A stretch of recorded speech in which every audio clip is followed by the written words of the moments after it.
Alright, we are back with once again an update, the fourth iteration to what used to be black-green Dreadfeast. It is now just a black-green rock deck, and um, successfully took it to the diamond rank and called it good, but we were able to make another revision to make the deck a little bit better.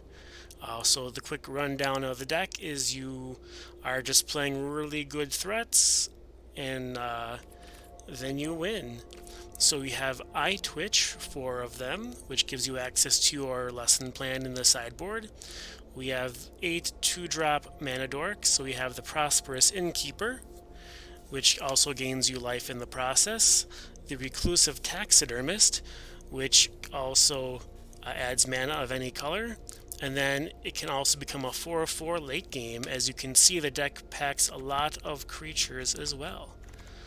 We have the 3-drop is the Fell Stinger, Death Touch, so it blocks on the ground pretty well. It also is an early decent threat, and it also gets you to draw 2 cards. Fantastic addition. Then we have the Graveyard Trespasser, 3/3 for 3 with some really good ward action going on. So you cannot hit it with spot removal unless you want to discard another card as well. And incidental life gain and life loss for your opponent. So 3/3 yes, but also can become essentially a 4/3 or a 6/4 when it's flipped over if there are targets in the graveyard. Ulvenwald Oddity, 4/4 haste for 4, fantastic against control decks, and also against other decks that don't have an answer, because it can flip over and become an 8/8 and become out of control really quick. We have removal plus ramp, the Binding the Old Gods, hits any permanent that is not a land. Junji, the Midnight Sky, 5/5 flying. It does have menace, so that means you have to have 2 creatures with flying or reach to block it. Not always noted by my opponent. And then 2 really useful modes depending on the time you're having to use them. Have your opponent discard 2 cards and lose 2 life, or get a non-dragon creature back from your graveyard, so you can get anything else in the deck. So I've gotten Ulvenwald Oddities, I've gotten Trespassers, Stingers, even Eye Twitch, and even Toxrill the Corrosive. So as we're ramping up to 7 mana, this card is pretty good against a very aggressive format.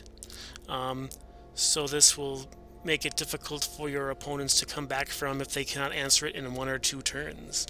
What it does, it has a lot of text, so at the beginning of each end step, put a slime counter on each creature you don't control, and then creatures you don't control get -1/-1 for each slime counter on them.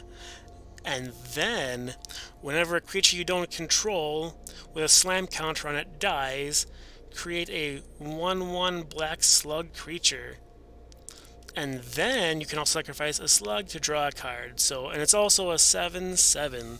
So it slowly drains your opponents of their creatures while giving you more creatures in the process, and then card draw if you have blue mana. We have our Meathook Massacre. Pretty good at wiping the board, and then also incidental life gain and life loss for your opponent. Our land base, we've cut back down to 1 plains, 1 swamp, and 3 forests. We have our manland, Lair of the Hydra. We have our black-green lands, the Deathcap Glade and the Darkboar Pathway. 2 Field of Ruin for opponent manlands. Our new Kamigawa lands, Takenuma, gets you your creature back. And then Boseiju, destroy an enchantment or artifact. And then the new addition is we have 4 Bright Climb Pathway, which will make it easier to cast our sideboard cards. So let's take a look at our lesson plan in the sideboard. We have Environmental Sciences, Necrotic Fumes, Containment Breach, 2 Mascot Exhibition. And then we have 2 Valky, God of Lies, which you can also cast for the Planeswalker side, if you so desire. Good early board disruption, and then good late game win condition. We have 2 Loth, Spider Queen. Pretty good at stopping dragons with the -3, and also good at drawing cards in those matchups where seeing more cards is beneficial. 2 Path of Peril, so good board wipes. 3 mana Wrath against many decks that are fast and aggressive. Then we did sideboard the Farewell, 2 of them, mostly to deal with the Rune deck, Naya Runes, just to help increase that win percentage, mostly because their Kami can come back after you kill it, and they usually have a way to soup it back up, so just exiling it and everything else on their board, and the idea is you will come back faster. And then the last ramp that we're ramping into is Cragplate Baloth against those control decks, or decks that rely on a lot of removal. Cannot be touched and cannot be countered. Fantastic.